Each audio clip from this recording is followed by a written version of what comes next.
A 15-year-old Palestinian has been killed in new clashes along the Israeli-Gaza border. Israel's military says the teenager was part of a group of 1,000 protesters who were trying to penetrate the border fence in northern Gaza. According to initial reports, the teenager died after being hit with a tear gas canister fired by Israeli soldiers. Protesters along the Israeli-Gaza border have been taking place every Friday since March, but they have recently become more common during the week.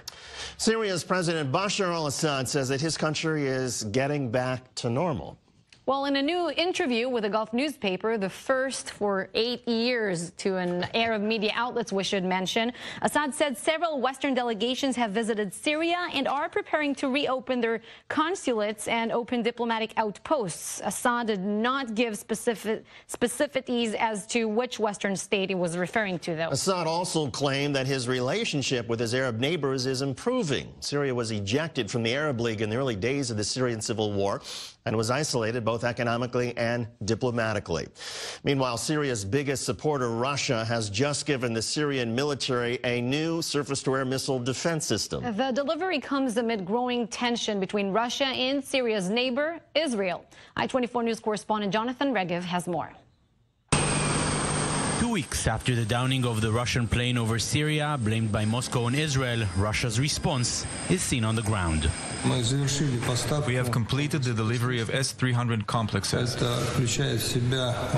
This includes 49 pieces of equipment, illuminating laser radio locators, defense priority systems, control vehicles, and 4 missile launchers. The Russian Defense Ministry was quick to show the images of the new missile defense system arriving in Syria. But there are questions arising as to the real change coming from this new move, or even if the system really made its way from Russia, or was it just moved from one location in Syria to another? The S-300 and even the S-400 systems are already there around those 2 Russian bases in western Syria. Turning them over to the Syrians merely means a change in the registration. Russia insists the move is done to protect its servicemen in Syria, not mentioning any effect it may have on future Israeli strikes in the country. Israel has kept mostly quiet on the issue and has also refrained from striking Syria for the past 2 weeks. But even if the S-300 may have some kind of effect and could potentially make things harder for the Israeli Air Force, Israel has no plans to change its policy. The Israeli Air Force will find new tactics, new doctrine, and the new threat will not really hamper its operations. What will those new Israeli tactics look like, and how much of a threat will the S-300 be? We'll have to wait for the next strike to find out. Jonathan Regev, I24 News. And shortly after the delivery of that new missile defense system, Russian President Vladimir Putin laid out a new long-term strategy in Syria. Mr. Putin said the best option for Syria was for all foreign troops to leave the country. When asked if the same should apply to Russia, Putin appeared to add a caveat. We need to strive to ensure there are no foreign troops on the Syrian territory. That's what we need to strive to. Including Russian forces, of course. Yes, including Russia, if this will be asked for by the Syrian Arab Republic. To discuss, let's bring international security analyst Martin Himmel. And Martin, there's no chance that the Syrian Arab Republic is going to ask the Russians to leave? I really liked how Putin got out of that. When they ask, we'll go. Of course they won't ask to go. They need the Russians there. They need their SS-300s. They need those missiles. They need their advanced systems. And they're the reason that Assad's still in power. Is the S-300 shipment really all about the incident in which a Russian jet was downed, or is it the Russians wanting to supply Assad with a more modern technology to guarantee their own safety? Well, let me tell you a massive secret that's not a secret. They've been there already, just they've been in Russian hands more than Syrian hands, because the Russians have to protect themselves. They trust their own defenses. What concerns Israel is that the Syrians might have access to it now. We'll really see if they do or don't, because it also takes a lot to operate them. And Russia had to make a statement. I mean, you just can't shoot a Russian plane down. It's really, really serious. and they want the Israelis to be on notice about it. Whether it's going to really affect Israeli airstrikes or not remains to be seen. I think that the Israelis have factored in the S-300 a long time ago. And also the F-35s are largely invisible to the S-300, so if that's where the type of aircraft they were to put over Syria, it really wouldn't make much difference. That's true, and I think there's also an issue of embarrassment, which might be a problem here. They definitely don't want a showdown between that missile and an F-35. If they manage to decoy it, it'll put the Russians to an embarrassing position. But it's still a very advanced system, and it's got to be taken note of. Martin, we mentioned it before. Assad said in his interview to this Arab media outlet that he will soon declare the end of the war and will not leave 1 inch outside national sovereignty. That's a quote. How should we take his words? Is he going after Idlib after all? With a massive grain of salt. I mean, first of all, he's in power because there's a lot of Iranian forces and Hezbollah forces, which are Iranian proxies, and because there's a lot of Russian forces. So it's not exactly he's controlling the whole country. His major cities outside of Damascus are in total ruins, except for the coastline where Latakia, and that area is still fine. And then guess who's in the west that isn't under his control? There's a Kurdish-backed area that's run by that's helping by the United States, and the U.S., at least according to Pompeo and Bolton, says they're not leaving until the Iranians leave. And then there is the Idlib area, which we see for now he's not taking on with a direct hit, probably because he realized that he would face a really serious counterattack. So I think it's more smoke and mirrors than reality. Given the reality of the United States in the region, there was a curious statement, well, maybe not so curious, from President Trump when talking about Saudi Arabia last night. Here he is in Mississippi. Watch. We protect Saudi Arabia. Would you say they're rich? And I love the king, King Solomon, but I said, King, we're protecting you. You might not be there for 2 weeks without us. Now, we might make fun of the president's delivery and his tone, but there is some truth to the matter that the United States provides incredible protection to Saudi Arabia. Right? Well, I've got to tell you, if you want to get along with the Saudis or any Arab regime, the best thing is not to do what Trump did. He's embarrassed them. He's putting them down. He's saying that you're totally dependent. He has to say, Your Majesty or Your Highness. He's got to recognize their pride and the fact that they're royalty.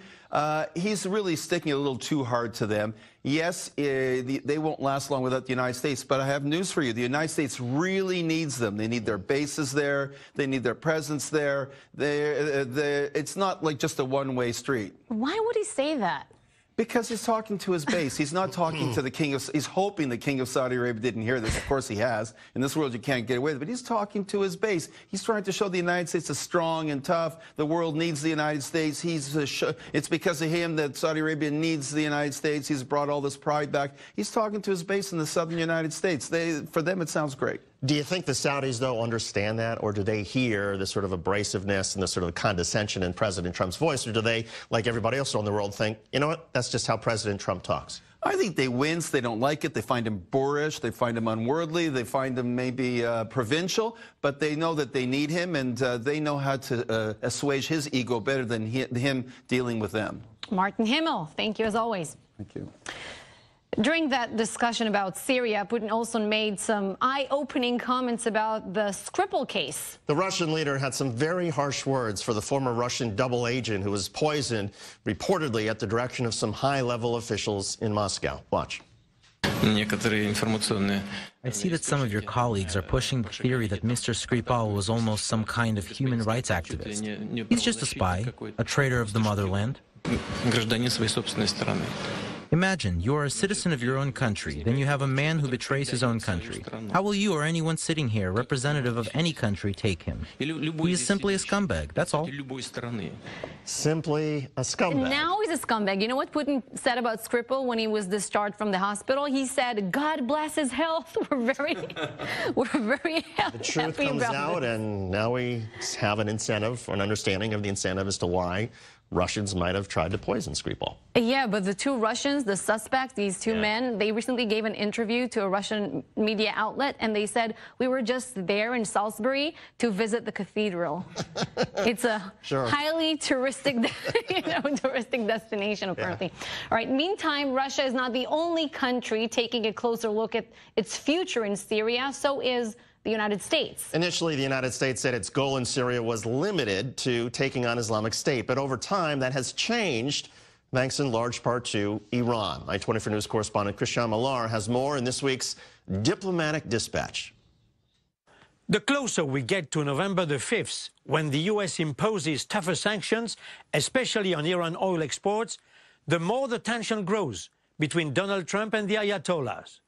It's not a surprise that White House National Security Advisor John Bolton declared recently the U.S. will remain in Syria as long as Iran and its proxies and militias do. It sounds like a major strategic shift from destroying the remains of the Islamic State to targeting Iranian forces in Syria.